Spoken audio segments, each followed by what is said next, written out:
Mataram to all of you. I would be like to say something.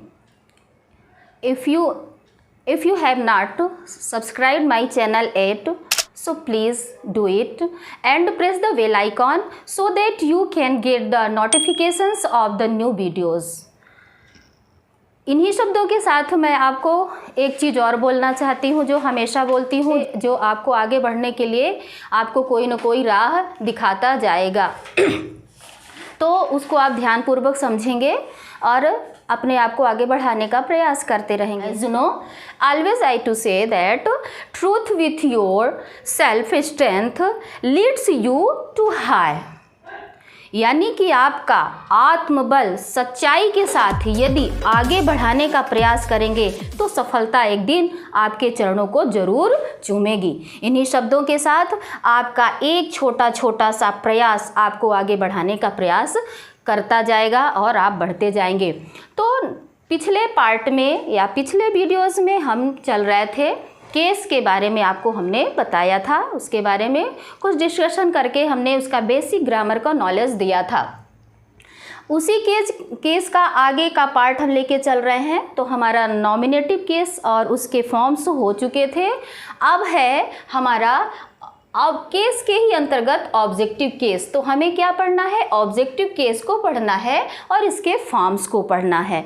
तो अब इसकी पहचान कैसे करनी है ना, और इसके फॉर्म को किस तरह से हम सेंटेंसेस में यूज़ करेंगे उसके बारे में हम आपसे डिस्कशन करना चाहते हैं।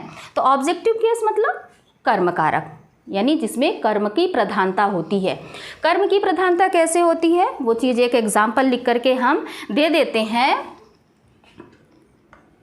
You like mangoes. You like mangoes, आप आम पसंद करते हैं। एक सेंटेंस आया आपके सामने। इस सेंटेंस में आपको जानने का प्रयास करना है कि ये ऑब्जेक्टिव केस इस सेंटेंस में कहाँ पर यूज किया गया है और तब इसका डेफिनेशन हमें क्या बतलाएगा। तो किसी भी सेंटेंस में ऑब्जेक्ट का कार्य करने वाला, यानी कि किसी भी सेंटेंस का भार जहाँ पर समाप्त हो जाता है उसे हम क्या कहते हैं? ऑब्जेक्ट। और केस के अंतर्गत इसी को ऑब्जेक्टिव केस कहा जाता है। कहने का तात्पर्य कि जब किसी नाउन या प्रोनाउन, यानी कि व्हेन अ नाउन और pronoun is used object of a verb, किसी वर्ब का ऑब्जेक्ट का कार्य करता है, it is said to be in the objective case, या ऑब्जेक्टिव केस कहलाता है। तो इस सेंटेंस में हमारा वर्ब क्या है? लाइक। सब्जेक्ट क्या है? यू। ये प्रोनाउन है। ये वर्ब क्या हो गया हमारा? ये लाइक वर्ब हुआ। यहाँ पे ये क्या हो गया? ऑब्जेक्ट। यानी कि यू लाइक मैंगोज, आप आम पसंद करते हैं, आपका कार्य यहाँ पे समाप्त हो रहा है, इसलिए इस मैंगोज को हम ऑब्जेक्टिव केस के अंतर्गत रखते हैं। नेक्स्ट है, दूसरा ले सकते हैं। जैसे हम दूसरा ले लेते हैं, सृष्टि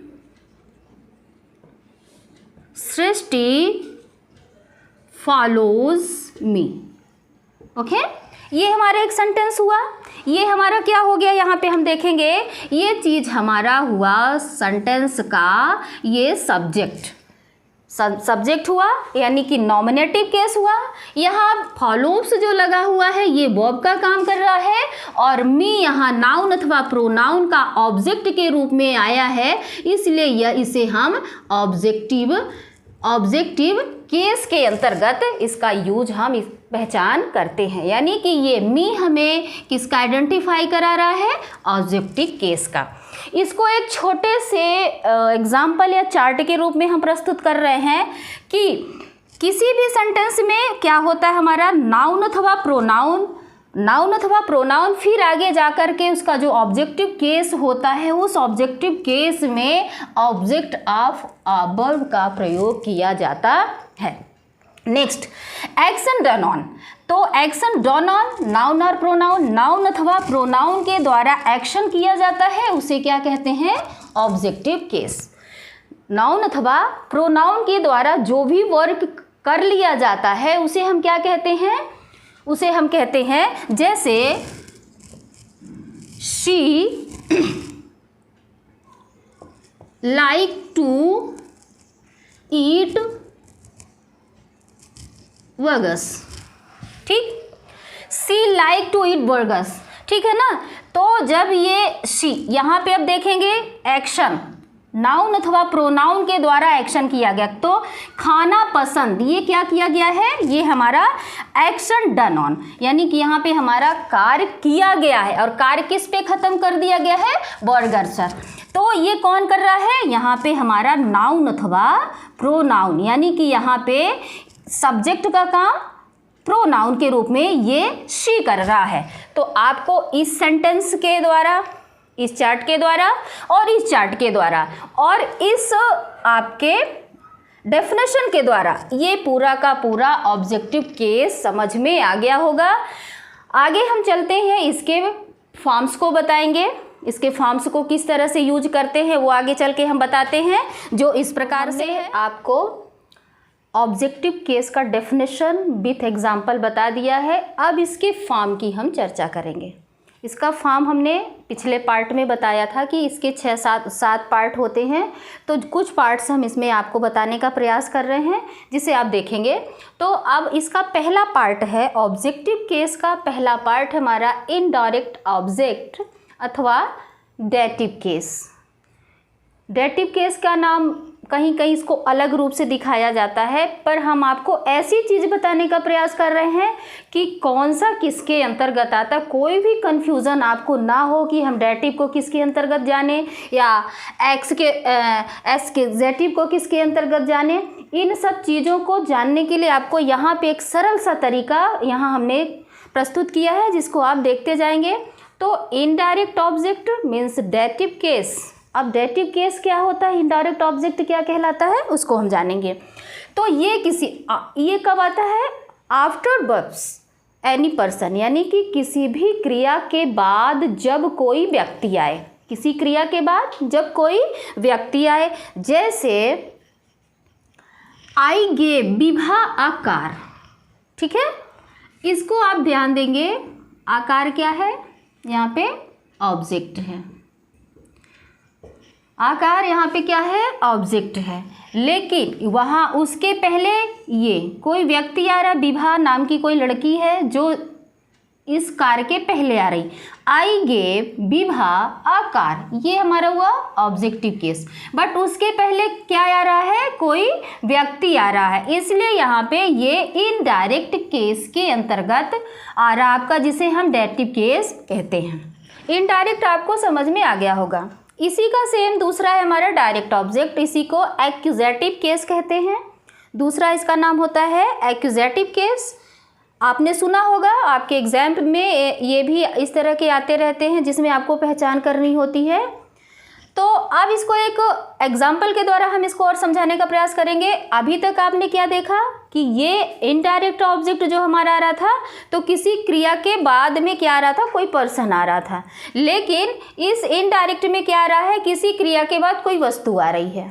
अब कोई क्या आएगी, वस्तु आएगी। जब कोई वस्तु आती है उसको हम एक्यूजेटिव केस के अंतर्गत रखते हैं एज कीर्ति कुक्ड फूड। देखेंगे आप, तो यहाँ पे ये नाउन अथवा प्रोनाउन सब्जेक्ट का काम करने वाला कोई पर्सन हो गया।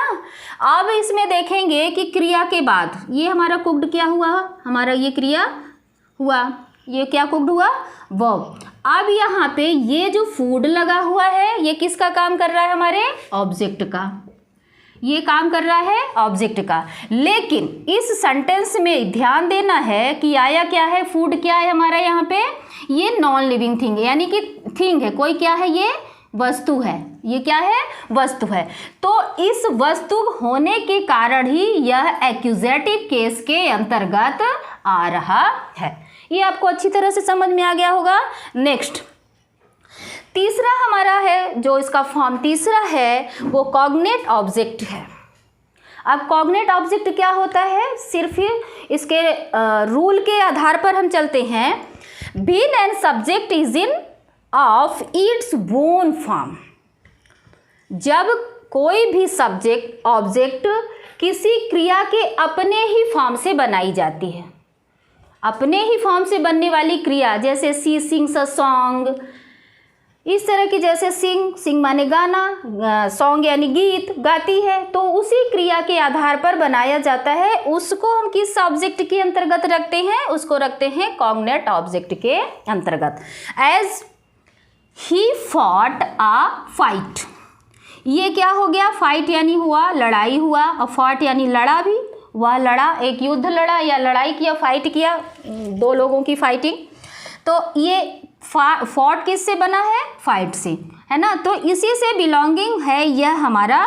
तो ऐसी क्रिया जहाँ पे आती हैं उनको हम कॉग्नेट ऑब्जेक्ट के अंतर्गत रखते हैं। तो इसका ऑब्जेक्ट है फाइट, ये ध्यान देंगे। Next, they lived a life, वे एक जिंदगी जीते हैं। तो यहाँ पे लिव यानी क्या, किससे बना है? लाइफ, लाइफ जिंदगी जीना। तो यहाँ इसका ऑब्जेक्ट ये हो रहा है, तो ये क्या हो गया हमारा? Cognate object. यहाँ पे Priyanka sings a song, Priyanka sings a song, तो ये सिंग हुआ क्या हमारा?